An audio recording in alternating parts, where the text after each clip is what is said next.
بسم اللہ الرحمن الرحیم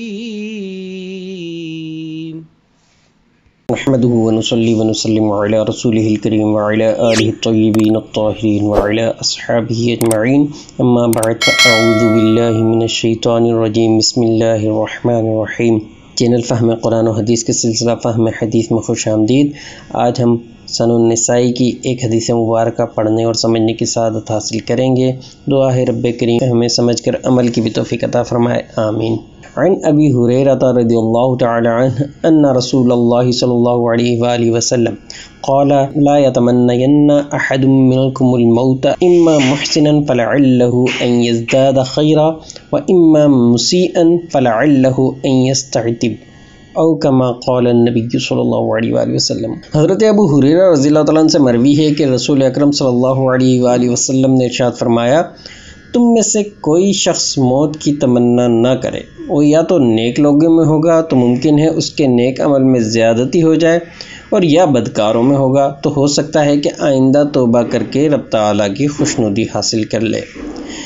دوستو، مومن کے لیے دنیاوی زندگی اللہ تعالیٰ کی عظیم نعمتوں میں سے ایک نعمت ہے، کیونکہ اسی دنیا میں وہ اپنے رب کو راضی کرنے والے کام کر سکتا ہے اور اپنی آخرت کو بہتر بنا سکتا ہے، اور اگر گناہ گار ہے تو دنیا میں اسے توبہ کی مہلت ملی ہوئی ہے، لہٰذا موت کی تمنا نہیں کرنی چاہیے۔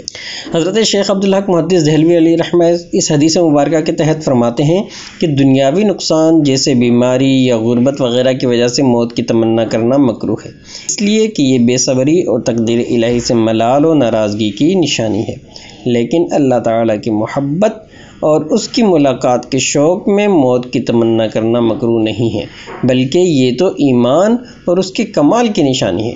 اسی طرح جب دین میں فتنہ دیکھیں اور اس فتنے سے بچنے کے لیے موت کی تمنا کریں تو ایسا کرنا بھی جائز ہے۔ کسی دنیاوی مصیبت پر مسلمان کا موت کی تمنا کرنا ایمان کی کمزوری کی نشانی ہے۔ مسلمان کو تقدیر پر ایمان رکھ کر اللہ کے ہر فیصلے کو قبول کرنا چاہیے۔ اللہ تعالیٰ جو بھی کرتا ہے مومن کی بھلائی کے لیے ہی کرتا ہے، اور مصیبت کیوں دی گئی، اس کی حکمت کیا ہے اور اس کی حقیقت کیا ہے، یہ رب تعالیٰ ہی جانتا ہے۔